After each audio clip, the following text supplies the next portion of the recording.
Hello all, welcome to our current affairs roundup where we are going to cover the current affairs from Jan to March 2023 and this is about GS1.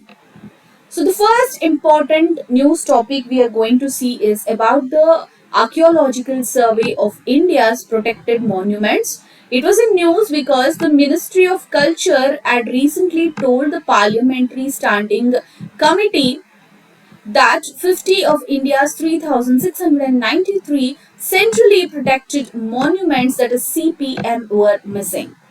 The background for this news is lying in 2013 a CAG report which said that at least 92 centrally protected monuments across the country has gone missing.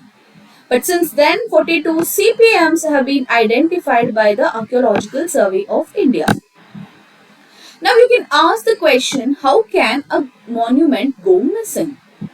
So please understand that many of the monuments which have been documented more than a century ago can no longer be found at their designated sites. The reasons can be the government being focusing more on the social issue rather than conserving or protecting our heritage. Also, the reason is the rapid urbanization, submergence of reservoir and dams which lost almost 12 monuments. We also have problem in tracing the monuments in very remote locations, like 24 are untraceable. So this is how the monuments are getting missed. From this topic, you have to understand two important things which is very important for your examination.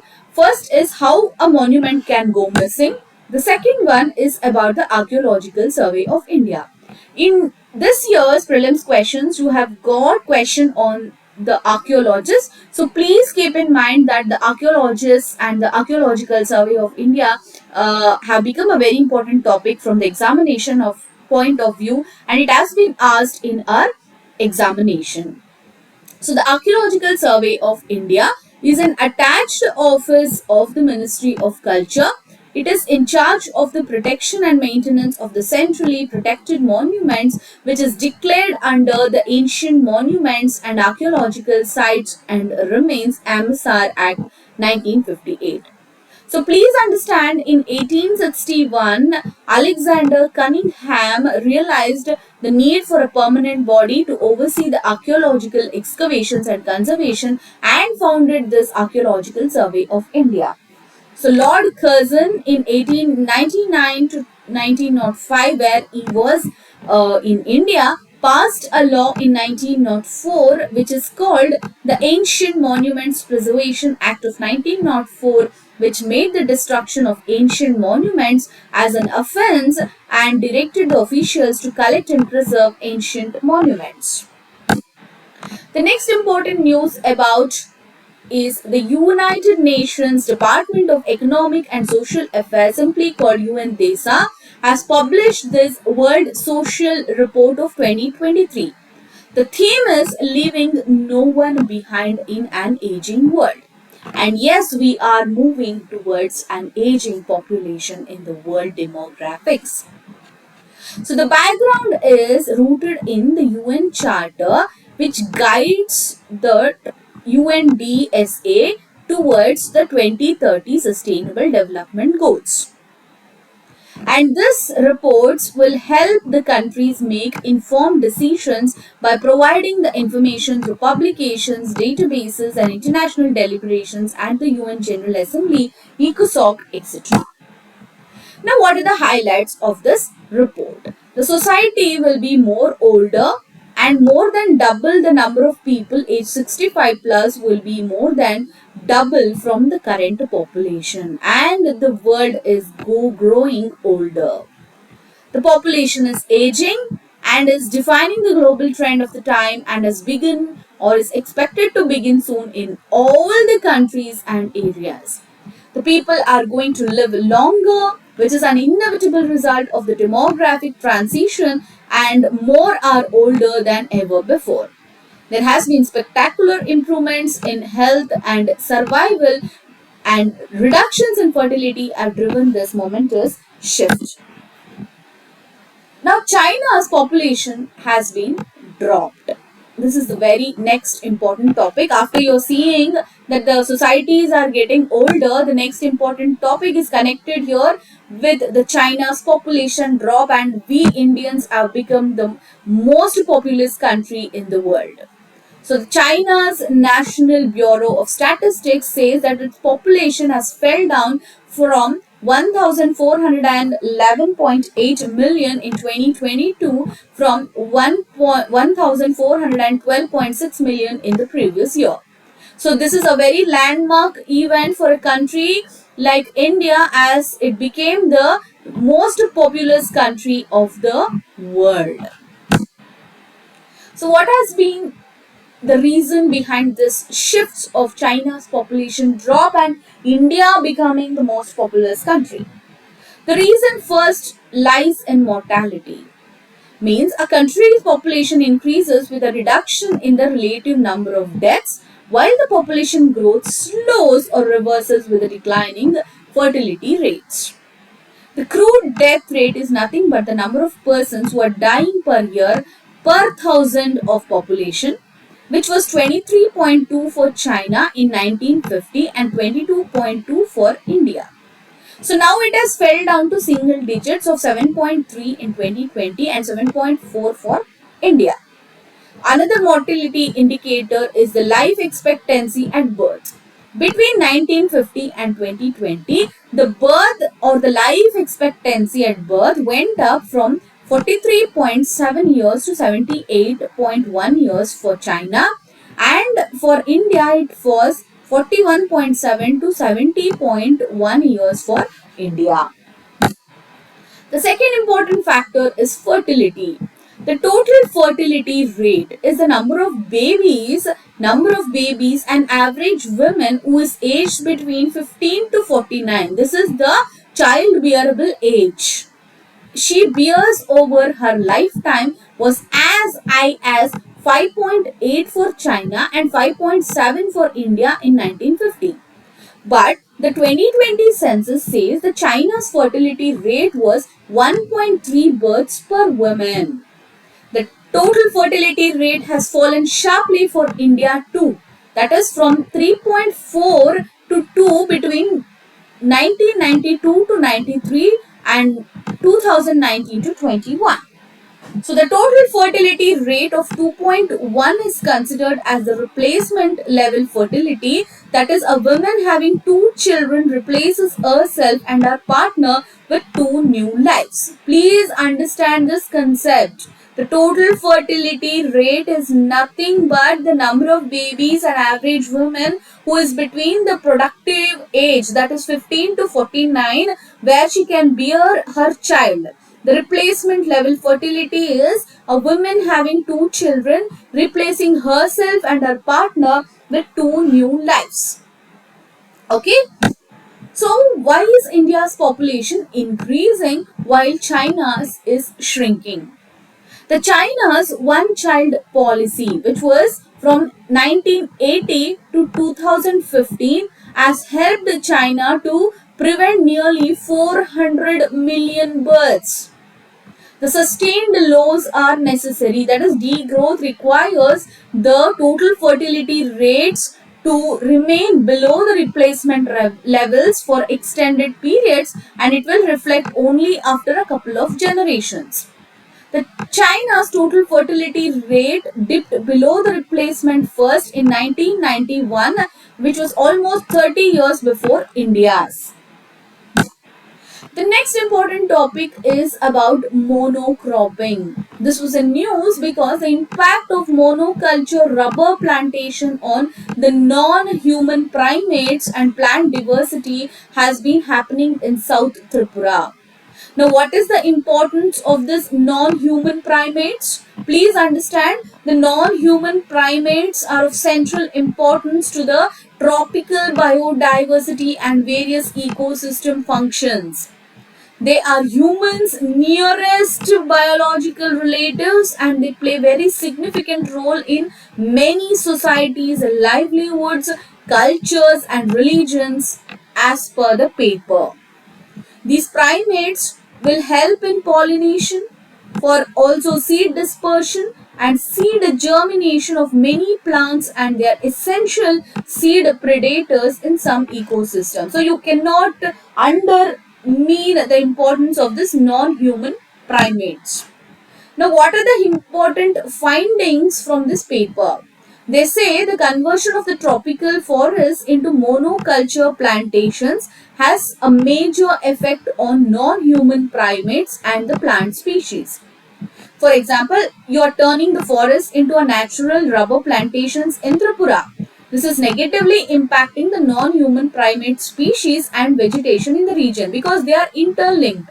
Please remember, this is very important for your prelims examination, as they are going to ask in multiple statement question. See, the non-human primates are very important for the ecosystem functioning, like they are playing the role of pollination, seed dispersion and seed germination of many plants, and they are essential seed predators in these ecosystems. So you cannot neglect these non-human primate species, which is going to affect the vegetation in the region.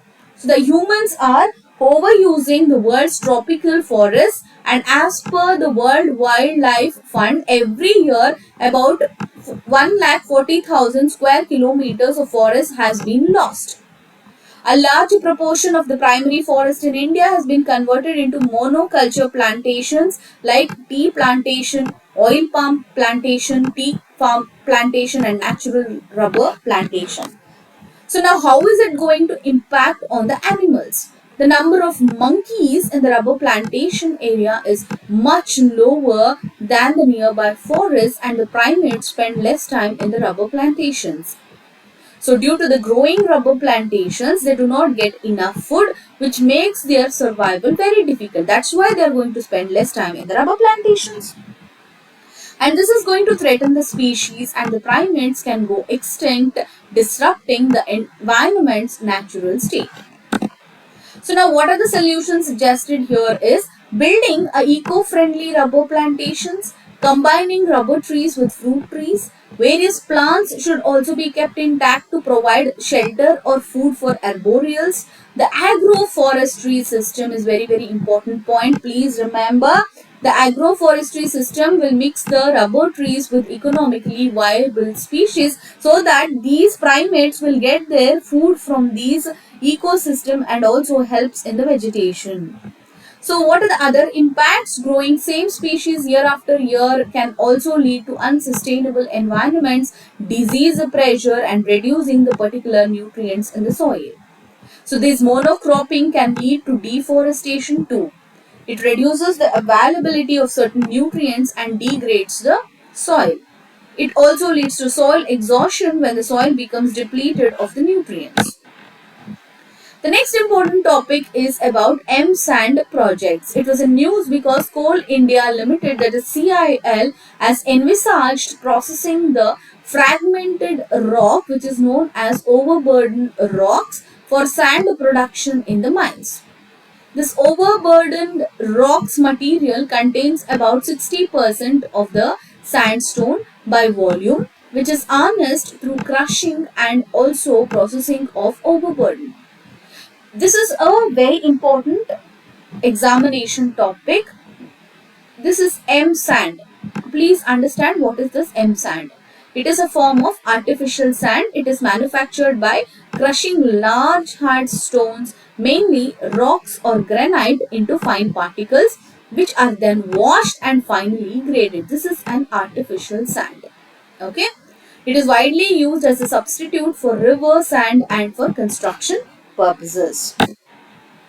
Now, why do we need this M sand? Please see here. First, you are going to drill, then blast, then extract, and there is primary crusher, which is next subjected to screening. Then you are going to have this coarse aggregate, and the secondary crusher is coming in picture, washing and sludge removal. Then you will get this M sand. See, because of the high demand, regulated supply and a complete ban on sand mining during the monsoon to protect the river ecosystem, the M sand comes into picture as a savior. The Supreme Court banned this illegal mining on the riverbeds in 2017. So, sand mining framework was prepared by the Ministry of Mines. It envisages alternative sources of sand in the form of manufactured sand or M sand and the sand from overburden of coal mines. Please understand the process of this M sand, which is given in the infographic. Now, what are the concerns about this M sand? Due to its smooth and angular textures, it leads to more water and cement requirements. If the M sand contains large number of microfine particles, it can affect the strength and workability of the concrete. So these are the two concerns. One is about the smooth and angular textures, which can lead to more water and cement requirements. The other one is about the microfine particles, which can affect the strength and workability of the concrete. Now, what is about the natural sand? Sand is a mixture of small grains of rock and granular materials which are mainly defined by size, being finer than gravel and coarser than silt. So now sand is classified as a minor mineral under this Mines and Minerals Development and Regulations Act of 1957. So please understand, sand is a minor mineral. The administrative control over minor minerals is vested with the state governments. This is important from your examination point of view. Please understand here what is this M sand, how it is produced, and the Supreme Court has banned this illegal mining on river beds. Also understand the concerns about M sand and also what is sand and how it is classified as a mineral, major mineral or minor mineral, and administrative control over the minor minerals rests with the state governments and not with the central or the union government. The next topic is about the black carbon aerosols. It was a news because black carbon aerosols have indirectly affected the mass gain of the Tibetan Plateau glaciers by changing the long-range water vapor transport from the South Asian monsoon region. The South Asian region, which is adjacent to the Tibetan Plateau, has among the highest levels of black carbon emission in the world. Now, what is this black carbon? This is your examination related question. So, this black carbon is a short-lived climate pollutant. This has a lifetime of only days to weeks after the release in atmosphere. This black carbon is formed by incomplete combustion of your fossil fuels, wood and other fuels. Please, important point, what is black carbon? It is short-lived climate pollutant and its lifetime is just few days or weeks after the release into the atmosphere, and it is formed by incomplete combustion of your fossil fuels, wood and other fuels. Now, what is the impact of the black carbon on the cryosphere? It is leading to the rapid melting of the glaciers, Asian brown cloud. This is a man-made cloud of the carbon emissions, dust and other pollutants. This is causing less sunlight, less rain and an inverse warming effect, causing the glacier to melt with the accelerated phase. Glacier retreat. Gangotri Glacier has retreated 850 meters between 1996 to 1999 as a result of this black carbon deposits due to stubble burning in the North India and forest fires.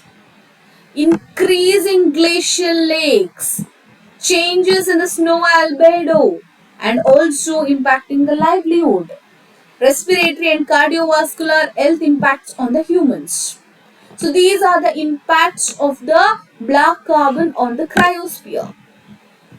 So from here, let's go to the deep water circulation of the Indian Ocean. So the new studies have shown that the global overturning circulation, which controls the ocean's heat distribution and atmospheric carbon dioxide levels, are playing a critical role in the global climate. So the new study shows that tectonically driven changes in the ocean gateways, such as the closure of the Central American Seaway, a body of water that once separated the North America from South America since the late Miocene period, has a dramatic impact on the GOC.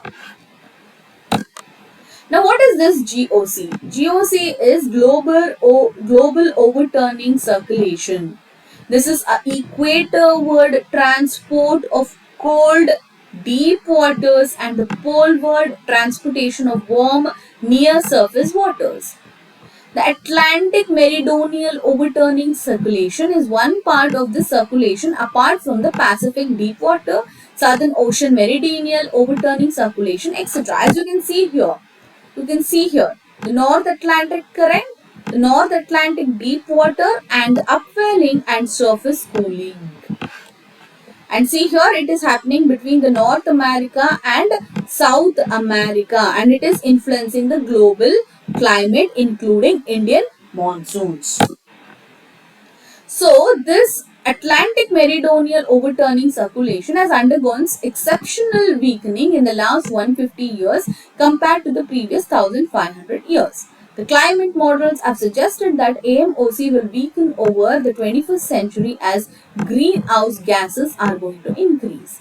So it is a thermo-aligned circulation and it distributes heat and nutrients throughout the world's ocean basins. Now what is the mechanism?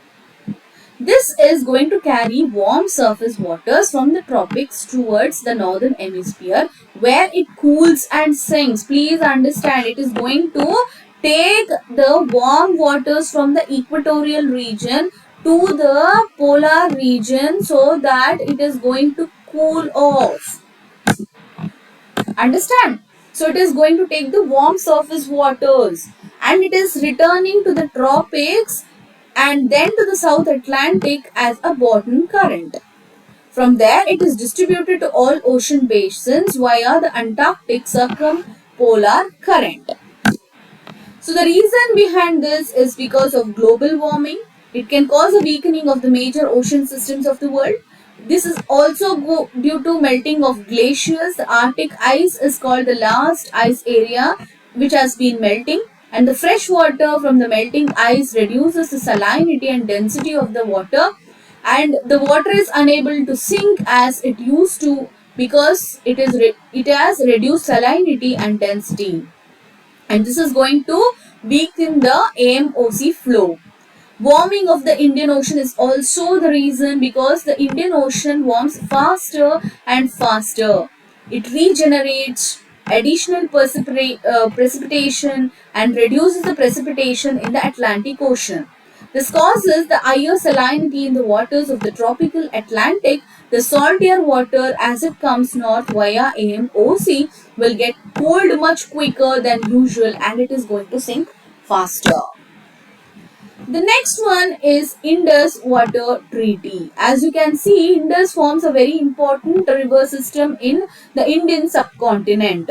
So it was in news because New Delhi has issued a notice to Islamabad seeking modification of more than 6-decade-old Indus Water Treaty, which governs the sharing of waters of 6 rivers in the Indus system between the two countries. So what is this Indus Water Treaty?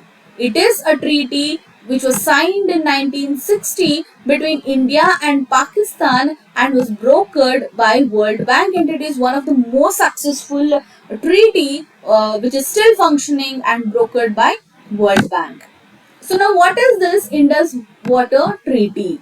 It administers how the river Indus and its tributaries which flow in both the countries of India and Pakistan will be utilized.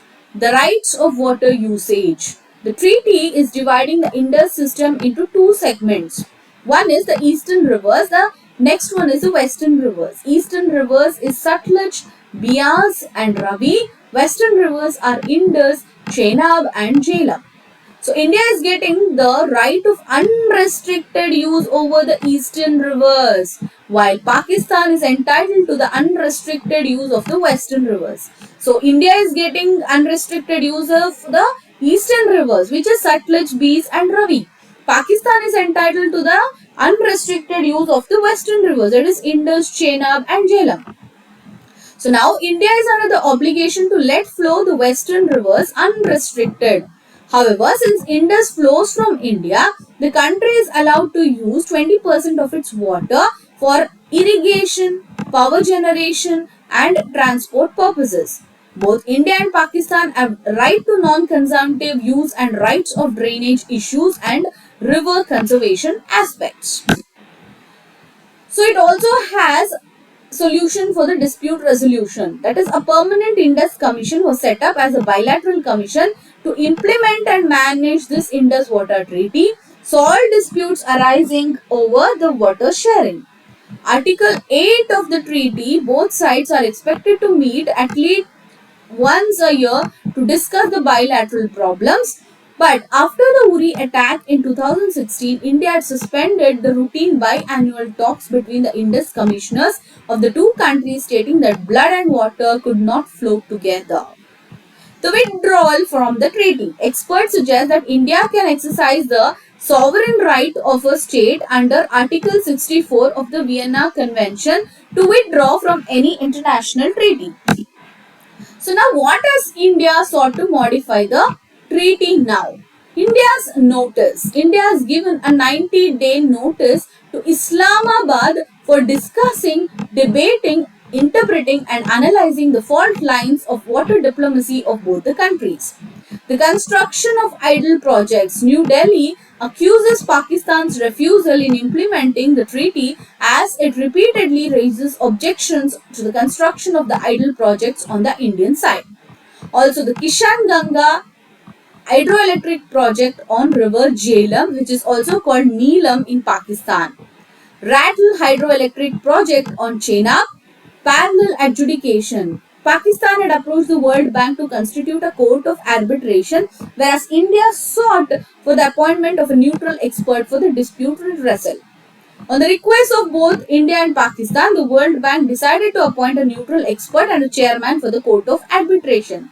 So such parallel consideration of same issues is not provided in any provisions of the treaty, and it might lead to the possibility of delivering the contradicting rule.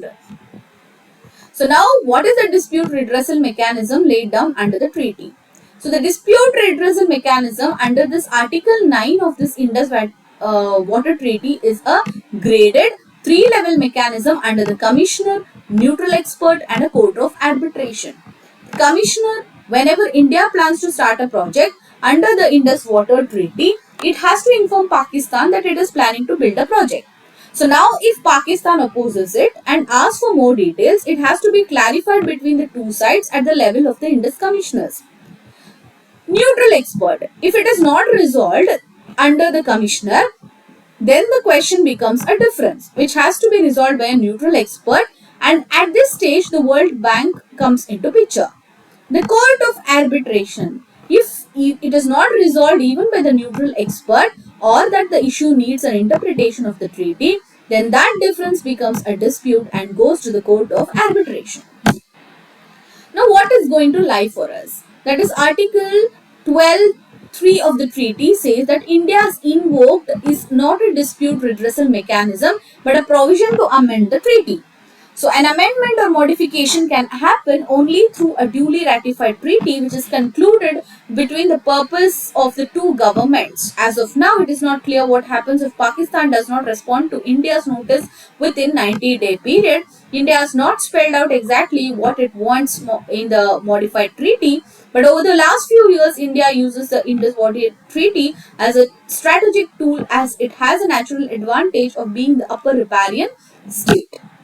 The next very important topic is Joshimath crisis. It was in news because Joshimath, a small town in Uttarakhand's Chamoli district, is in the midst of a crisis as the authorities declared it a landslide and subsidence hit zone after the houses in the areas have developed major or minor cracks on the floors, ceilings and walls. You can see here Joshimath in the Chamoli district of Uttarakhand, which is very near to Kedarnath, Badrinath, Almora, Haridwar and Dehradun. Now, what is this land subsidence? It is the sinking of the ground because of the underground material movement. It is happening because of the man-made or the natural activities like removal of water, oil or natural gas and mining activities in this region. Now, what is this geographical fault? You can see here three main types of faults. One is normal fault, where you can see the plates sliding away from each other. The reverse fault, where the plates are sliding towards each other, and the strike slip fault, which is going away from each other in a different direction. Now, why is this Joshimath vulnerable? Because of the geography, the ancient landslide material. The seismic zone is zone 5 here. The Char Dham sites of Yamunotri, Gangotri, Badrinath and Kedarnath being located here, and the development of border infrastructure makes Joshimath vulnerable. Now, what is vulnerability in the Himalayan range? Because of the fragile mountain range, unstable topography, and it is held together by the support of the forests.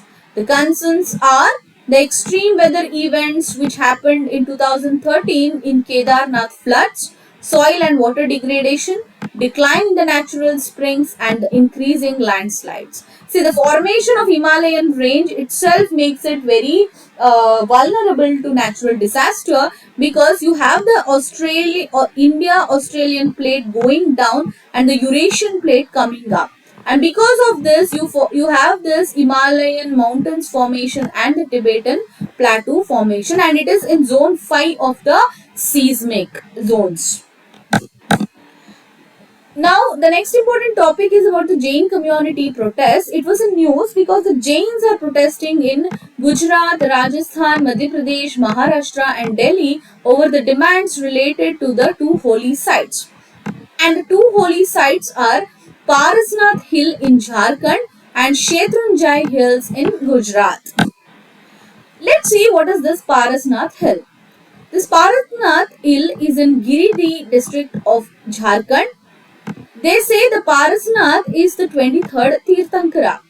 They say in this Parasnath Hill, 20 of the 24 Jain Tirthankaras have attained the salvation on this hill, and it is called the Sammed Shikar or the Shikarji.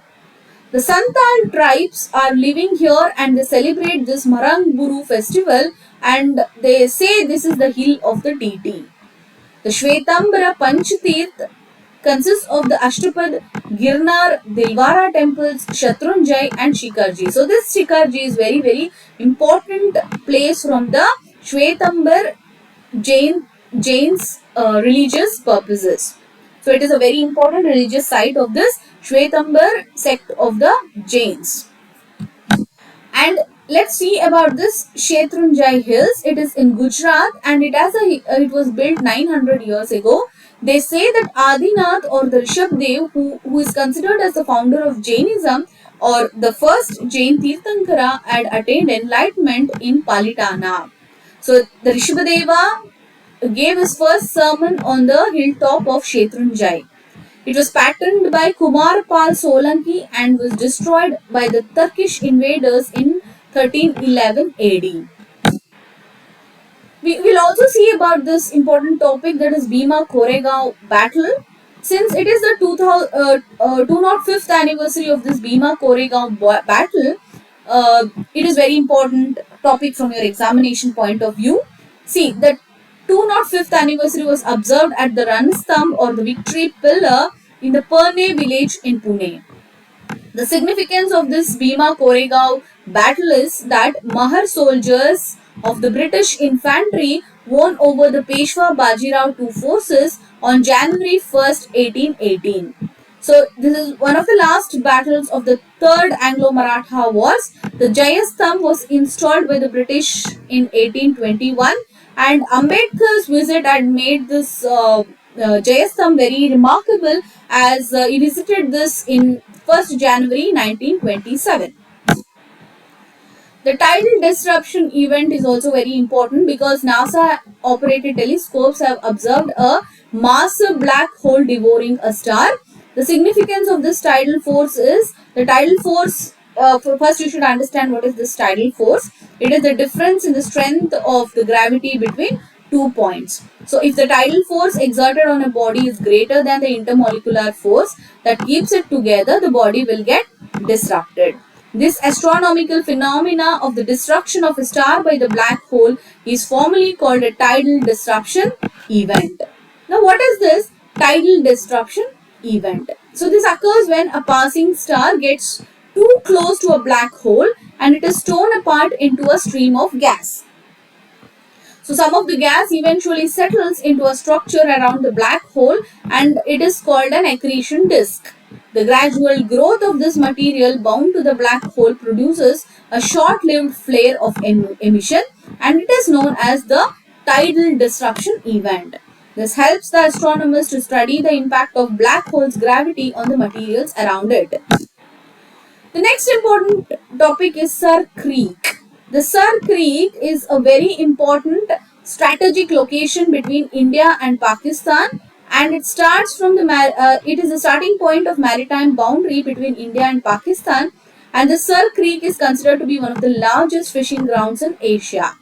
So it was in news because for the first time India is constructing a permanent vertical bunkers to station the BSF troops right at the strategically significant Sur Creek and the Harami Nala here. So what is this Sur Creek? It is a 98-kilometer uninhabited tidal estuary. It is between the Rann of Kutch marshlands and opens up into the Arabian Sea. It was originally named as Banganga. Sur Creek is named after a British representative. You can see here the claim by India, it is disputed by Pakistan, and this is claimed by Pakistan, disputed by India. So it is near the Rann of Kutch and there is an international border here. So this Sur Creek divides the Kutch region of Gujarat and the Sindh province of Pakistan. So this is the Sindh province of Pakistan and this is Gujarat of India. So this is a disputed territory between India and Pakistan along the international border. The dispute lies in the interpretation of the maritime boundary line between this Kutch and Sindh. So the Sur Creek area is a 4,050 square kilometer marshy area which has very inhospitable weather and terrain here. The marshes are home to poisonous snakes and scorpions here. This Harami Nala is 22 km and is part of this Sur Creek channel. What is this heat dome? It was in news because several parts of Europe had witnessed an unprecedented winter heat wave over the New Year's weekend. So see here in the infographics, we have shown how the heat dome forms. So a mass of warm air builds up in still and dry summer conditions. So the high pressure in the atmosphere pushes the warm air down. And this air is compressed and it gets even hotter, forming a heat dome. So the background is that several parts of Europe witnessed an unprecedented winter heat wave. Several European countries including Poland, Denmark, Czech Republic, Netherlands, Belarus, Lithuania, Latvia had recorded their hottest January weather ever. So the extreme warm spell experienced by Europe is because of the formation of a heat dome over the region. You can see here the entire phenomena of this heat dome. It occurs when the atmosphere traps hot ocean-like air like a lid or a cap. In summer, the jet stream moves, the air shifts northward. Hot and stagnant air expands upwards. There is strong and high pressure atmospheric conditions combined with the influence of La Nina act like a dome or cap, and this process is known as convection. And under the dome, the air sinks and compresses, releasing more heat.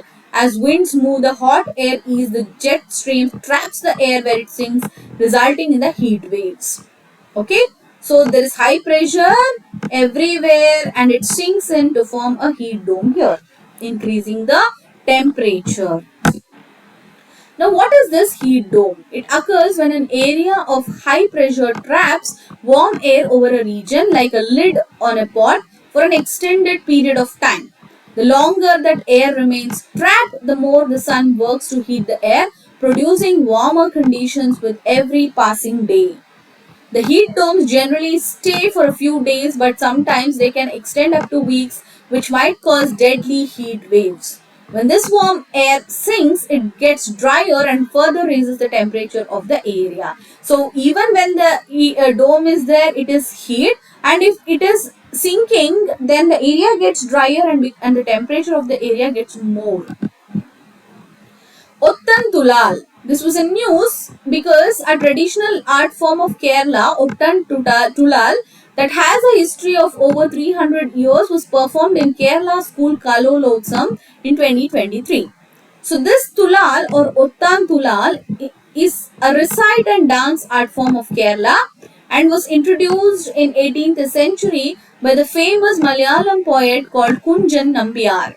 This Tullal form follows the classical principles of Natya Shastra. Natya Shastra is a treatise on art compiled in the 2nd century BCE by Bharata Muni, and it is famous. This dance is famous for its humor and social satire and is marked by its simplicity. This is very important culture question which can be expected in the examination. So this Ottan Tulal is epitomized by humor, satire and social criticism. The performance uses elaborate expressions and stories recited in verses to bring important mythological tales and stories to life. The costume and makeup of the performer are similar to that of a Kathakali artist. It is performed at temple festivals and cultural programs. The Tullal performer is supported by a singer who repeats the verses and is accompanied by an orchestra of mridang or topi mandalam, percussions and cymbals. The next topic is Kukichin refugees, because these Kukichin minority refugees who have come from Bangladesh were pushed back from Mizoram. See, please understand the Kukichin. This is the Kuki homeland, which comprises of parts of Meghalaya, Assam, Nagaland, Manipur and Tripura and Mizoram, and Chittagong tracts of Myanmar are very important region for them. They are Christian community from Bangladesh, Chittagong hill tracts. You can see here the Chittagong hill tracts of Bangladesh and Myanmar. They share close ethnic ties with the people in Mizoram.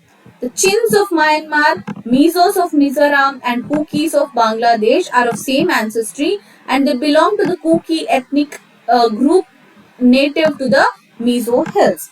They are collectively called as Zo people. See, the refugees and the ethnic conflicts is happening in the northeast, so be very mindful of these events happening. So please remember this Kuki Chin community, and you have the Chins of Myanmar, Mizos of Mizoram, Kukis of Bangladesh, totally called or collectively called as Zo people. So please understand here, the Kukichin people are settled in this Chittagong hill tract of Bangladesh, and this is the only extensive hill area in the Bangladesh that lies southeastern part of the country, and this Chittagong hill borders the Myanmar on the southeast, Tripura on the north, Mizoram on the east and the Chittagong district in the west. The Mizoram shares 318 km stretch of international border with Bangladesh, and due to clashes between the Bangladesh rifle troops and the Kuki Chin insurgent groups in the Bangladesh, the Chin Kuki Mizo refugees, collectively called Zo, have fled from these regions. The next important topic is Indira Point. You can see the Indira Point here in the Great Nicobar Islands. So it was in news because on his visit to Andaman and Nicobar Islands, the Defence Minister Rajnath Singh had visited this Indira Point. So for the unknown, the northernmost point of India is called Indira Col, which is located in the Union Territory of Ladakh. Indira Point is the southernmost tip of India and is located in the Great Nicobar Island as seen in this image. So Indira Point was earlier known as Pygmalion Point. So you can see here the Indira Col is the northernmost point in the Union Territory of Ladakh, and this Indira Point is the southernmost in the Great Nicobar Island. So, what is this Indira Point? It was renamed from Pygmalion Point to Indira Point by the ex-Prime Minister Rajiv Gandhi. And Indira Point, along with the Great Channel, is referred to as the 6-degree channel. This Great Channel is a major shipping lane for the international traffic. The Indira Point, as a lighthouse, which is one of the most important points, it guides the trade ships, naval ships, and even local fishing ships. The Indira Point had subsided about 4.25 meters underwater, lowering the lighthouse along with it during the 2004 tsunami. So thank you so much. We'll continue with these topics in our next class, and please keep following our current affairs classes. Thank you.